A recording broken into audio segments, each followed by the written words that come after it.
Serviço Público. Todos os dias os conselhos dos especialistas nas mais diversas áreas.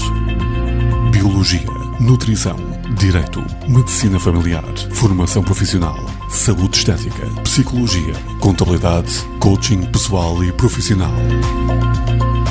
Serviço Público, às 10h15 e 17h15 no RCP. No Serviço Público desta quarta-feira voltamos a falar de saúde e por isso temos connosco o Dr. Francisco Santos Coelho, médico especialista em Medicina Geral e Familiar, atualmente a trabalhar na Unidade de Cuidados da Saúde Personalizados, Tamegadouro, em Penafiel. Olá, Francisco. Olá, pois é, estamos de volta para falar de saúde e hoje particularmente de um tema que até dói de tão comum que é. E podemos saber qual é?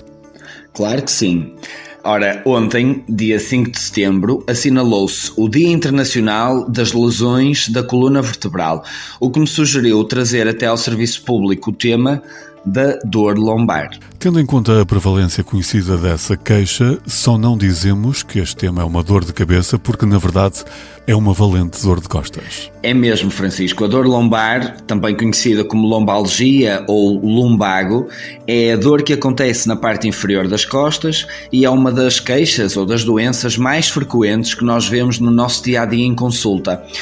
Estima-se que a prevalência da dor lombar seja de quase 40% da nossa população. É muito significativo. Habitualmente ela agrava com a idade e é mais comum nas mulheres.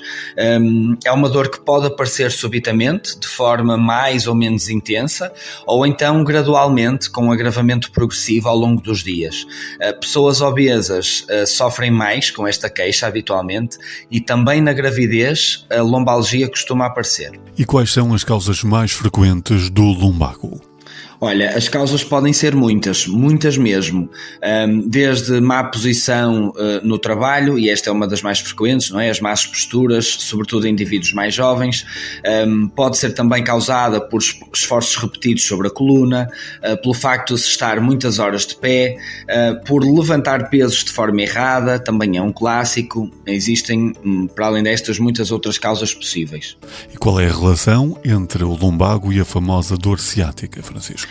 Olha, essa é uma ótima questão, de facto, até porque, como disseste bem, a famosa dor ciática também começa nas costas, de facto, ou seja, ela começa por ser uma dor lombar, mas que se estende depois até abaixo do nível do joelho, ou então mesmo até à zona do pé, é frequente que seja assim.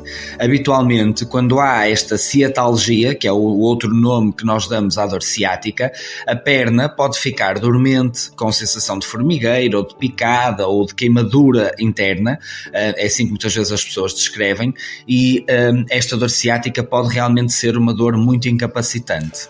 E as causas também são diversas? A causa da dor ciática é, no fundo, a pressão ou a irritação de um ou mais dos nervos que saem da coluna para a perna. Porque entre os ossos da coluna, as chamadas vértebras, existem uns discos meio gelatinosos que funcionam como amortecedores dos movimentos da coluna. Quando estes discos se deslocam do seu sítio normal, formam as chamadas hérnias, ou as hérnias discais, mais especificamente, e são discais e não de escala, como muitas vezes nós ouvimos dizer. Estas hérnias, então, estes discos fora de sítio, apertam os nervos contra os ossos da coluna e acabam por causar a tal dor ciática. Porquê é que isto pode acontecer? Por haver, por exemplo, um traumatismo ou um esforço súbito que desloca o tal disco do sítio, ou então por um desgaste repetido causado até pela idade ou por esforços repetidos ou por deslocar pesos com as costas mal posicionadas, entre outras causas possíveis. As hérnias discais são muito frequentes?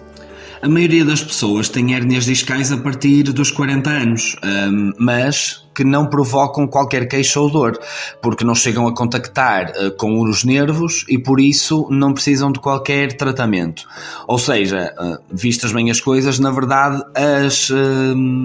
as hérnias são frequentes, mas nem todas causam este tipo de queixas que estávamos a falar, nomeadamente a ciatalgia. Então, que dicas podemos dar para quem nos está a ouvir e sofre de lombalgia, Francisco? Ora bem, em primeiro lugar, uma dica importante a passar é, quando tiver dor lombar, habitualmente dor lombar sem ciática, é disto que vou falar agora, deve tentar fazer a sua vida normal. No entanto, dentro desta vida normal deve estar o evitamento de situações ou movimentos que agravem a dor. Mas, por exemplo, faz bem caminhar, mover-se, manter alguma atividade para tentar contrariar a dor que sente. Depois, é também útil aplicar calor durante cerca de 15 minutos, várias vezes por dia, na zona dorida, porque esse calor vai promover o relaxamento dos músculos em redor da coluna lombar, vão aliviar a tensão nesse local.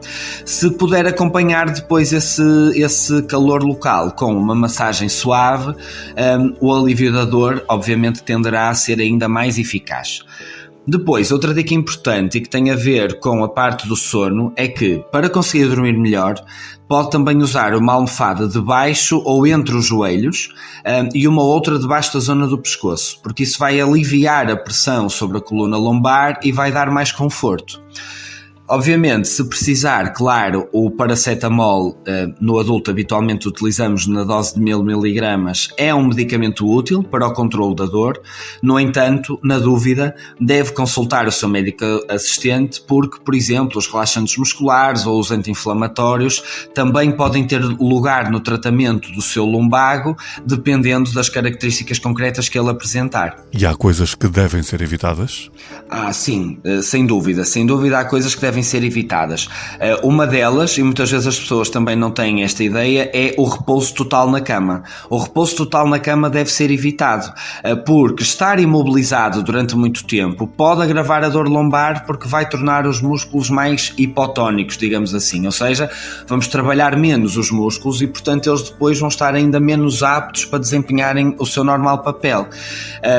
Mesmo as pessoas que de facto estiverem deitadas para tentar aliviar a dor, é importante que tenham em conta que devem mudar de posição a cada cerca de 1 hora para que não haja depois um agravamento das queixas. Outra coisa fundamental a evitar é carregar pesos, sobretudo se para isso a pessoa for pegar neles de forma errada, que é um clássico, que é habitualmente curvando-se para a frente para ir buscar o peso ao chão e levantar-se assim de forma toda desengonçada.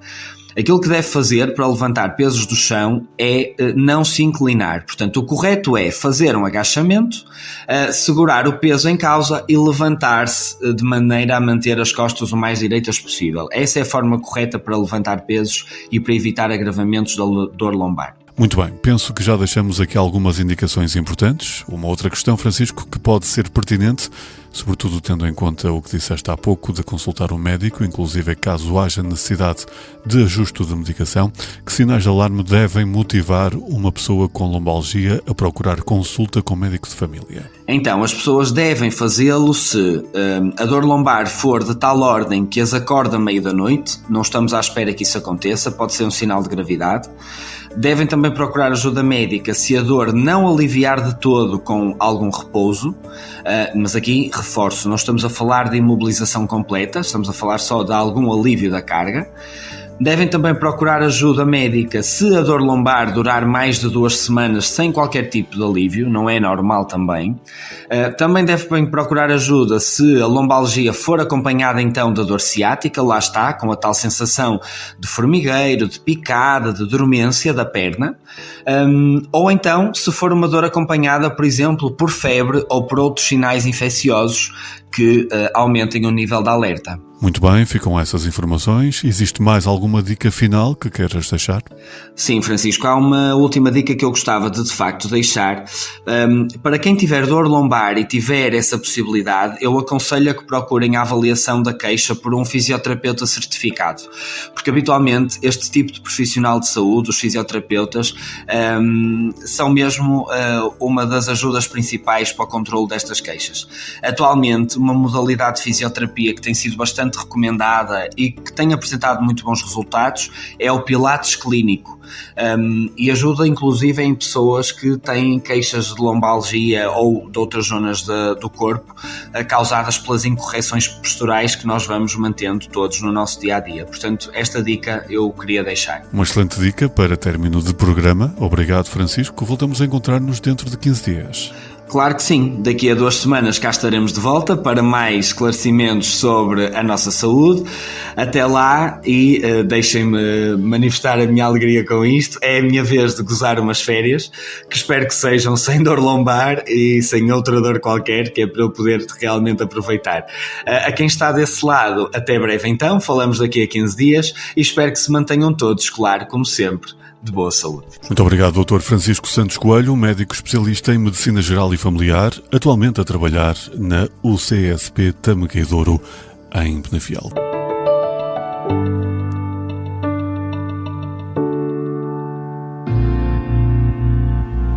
Serviço Público. Todos os dias os conselhos dos especialistas nas mais diversas áreas. Biologia, nutrição, direito, medicina familiar, formação profissional, saúde estética, psicologia, contabilidade, coaching pessoal e profissional. Serviço Público, às 10h15 e 17h15 no RCP.